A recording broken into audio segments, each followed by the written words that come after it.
I never really know how my videos are going to go over with people anymore these days. I honestly have no idea what people want in general.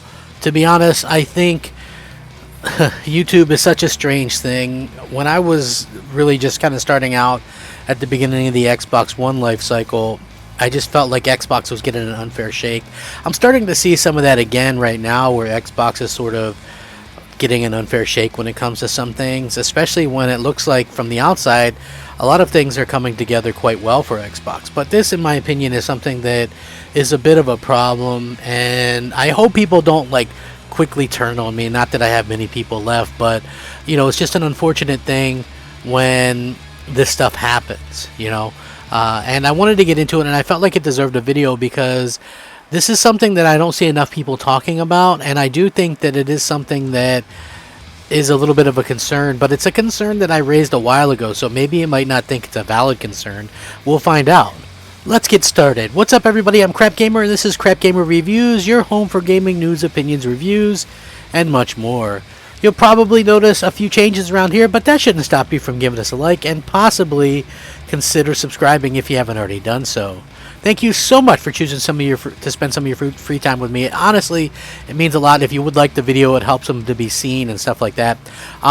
Again, this isn't an inherently negative Xbox video, but I did want to talk about something that seems to be cropping up a little bit lately, and that's the fact that Microsoft seems to be having a little bit of trouble with some of their studios getting content out. Now, I don't want to make it seem like this is a big problem or an overarching problem, because Microsoft has a lot of content in production, and they're going to need to continue to have a lot of content in production. This is just something that they're going to have to keep doing for years and years to come.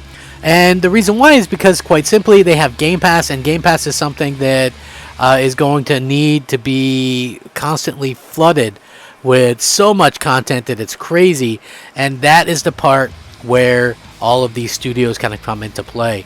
Now, what's going to happen in the future, nobody knows, but we do know that what happened with the Perfect Dark developers, that's unfortunate. It clearly probably pushes back the time frame, but we're also hearing that things are going smoother now. So, every development can have bumps. Even Naughty Dog has bumps with their development. Look at Uncharted 4. You had Amy Hennig leave, you had all kinds of directors leave, you had people leave, but the most important takeaway that I have from that game is the fact that it was still a great game and things fixed itself. Yes, there were delays. Yes, there were issues, but it goes to show you that things can fix itself. I'll give you another example from the Sony camp. God of War 2018 is my all-time favorite game, but a lot of people maybe forgot that back before that game came out in 2014, that studio, Sony Santa Monica Studios, was on a bit of a downturn, and nobody was really sure if they would even survive. They laid off half the workers and canceled the brand new sci-fi IP that they had. Apparently it was too much like Destiny, and since they had all that money invested in Destiny in terms of being a partner and having timed content, that they didn't need something similar. And then you fast forward a little bit past that, the idea for God of War 2018 originally apparently wasn't fun, so Yoshida went in there and told them, this isn't it, this isn't fun. And then they had to kind of rebuild from that point on, and that's how we got the great God of War game in 2018. That stuff can happen. I still have high hopes for Perfect Dark. The other game that I'm most looking forward to from Microsoft is Fable, but apparently we've got a new bit of information that it's taken even longer than any of us would have thought or expected, so don't expect Fable anytime soon. It's slow due to Playground Games' lack of RPG experience and frugal ethos, according to the developer who actually worked on the game. So what exactly is going on with Microsoft and Playground Games' Fable reboot? The game was announced nearly 2 years ago, and rumors it was in development surfaced 2 years before that.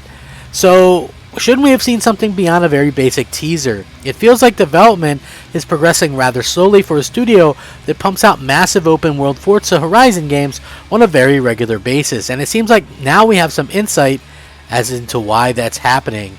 And I gotta tell you, it doesn't sound like very good to me anyway. Game designer Juan Fernandez has bounced around various studios, including Rhyme developer Tequila Works, Hellblade creators Ninja Theory, and a stint at Playground Games, where he worked on the new Fable. Perhaps unsurprisingly, in a new interview, he actually reveals Playground has some trouble adapting to make it an open world game where you don't blast around in fancy cars at 200 miles an hour. So that's something that I think a lot of people are going to want to listen to. So hopefully you guys buckle up. This is going to be a very interesting video for sure, trust me. Playground, he says, is very organized and production driven. Every 2 years they put out a Forza Horizon, which has more than 90 on Metacritic score with incredible quality. They have taken racing games and they've dominated for the last few years. They're very smart and they know what they're doing. They wanted to branch out with something different, and they thought that what they would do is, open world racing games, but they lacked the knowledge of how gameplay is done in an open world. How you control a character and the actions are very different from what you have in a racing game. At a technology level, you have to develop animation, scripting, a quest system, and moving in a car at 300 miles per hour has very different requirements than walking through the countryside. Playground also reportedly has a do more with less ethos, which has served them well when it comes to doing something they've reduced to a science like Forza Horizon, but slow progress when it came to something more ambitious like Fable. Action RPG open worlds are incredibly complicated to do. They take a lot of time. A lot of people, and in Playgrounds, they have a mentality of doing more with less. That if Assassin's Creed is done by 5,000 people, they'll have 150 or 200 people. It is good to be ambitious, but you also have to be realistic. And what I saw is that development was getting longer and longer. So it's going to be very interesting to see how Playground's take on Fable turns out. Thankfully, according to Fernandez, Playground has added a lot of new talent on their team, so hopefully they have the ability to make Fable a success.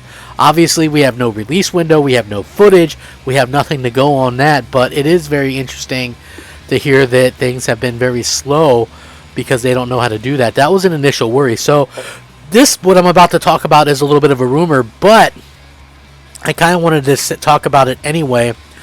Basically, the rumor was that before Microsoft bought Playground Games was pitching the idea of doing a new IP, a new RPG, and they pitched this idea to various RPG or various publishers and things like that.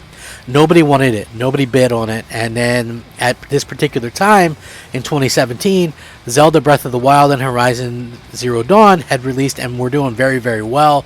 And it made Phil Spencer kind of rethink some of his ideas and comments on, can a single player narrative game succeed?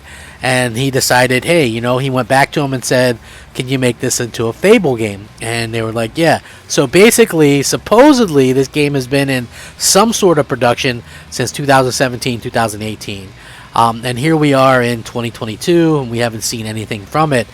So it's a little bit unfortunate, and I'm sure a lot of people are like, well, when are we going to see it? I personally wouldn't expect it until, 2024, somewhere along those lines. But, you never know when it comes to stuff like this. Anything can happen. I think that it really just kind of comes down to what they're able to kind of accomplish. You don't want to rush them, but I also think that we would like to see some kind of footage, like what are they doing? I think last year they hired a lead writer. So in 2021 they hired a lead writer, which, I'm not sure at what point that comes into play. But, I think that it's very important to have, a writer that can do something there that's good as well. So, again, it doesn't seem to be a huge problem. But the other thing, just real quickly, I wanted to touch on is, so we have Perfect Dark. That seems like it's going to be taking a while to get done. We have Fable, which looks like it's taking a while to be done. And now, according to new information as well, Contraband, the new IP developed by Avalanche Studios, which was revealed last year, was supposedly maybe going to relaunch in time for 2022. However, the project ended up being delayed internally and now isn't going to release until sometime in 2023 instead. When originally announced, Avalanche Studios and Xbox both didn't commit to a launch window whatsoever for Contraband, though, which means that this delay is one that won't be publicly announced. Perhaps the biggest question surrounding Contraband, other than its launch window, comes with its gameplay. When the title was first unveiled last year, it was only divulged via a trailer that essentially just revealed the name of the game. As such, we haven't yet seen how Contraband even plays, and that being said, it seems likely that Contraband will end up being a centerpiece of one of Xbox's future showcase events. Although such an event hasn't been confirmed to be taking place just yet in 2022, it seems all but certain that we'll see it at some point in time. So yeah, listen, I wasn't expecting Contraband this year, but this comes from Jez Gordon at Windows Central, who's usually pretty knowledgeable about this stuff. So again, we could be seeing a situation where we get something like Avowed, Contraband, Hellblade 2, something else next year. I wouldn't expect a Fable or Perfect Dark next year, though. But there could be, that big fourth game at some point. I'm expecting big things from this E3. I know people hate hearing wait for E3, but, again, we could be seeing some big things this E3. And I have hope that things are changing with Microsoft Studios. But what do you guys think? I mean, is this a problem for you personally? Let me know. Thank you so much for watching. Rack 'em up, fact 'em up, crap gamer 'em up. Crap gamer out.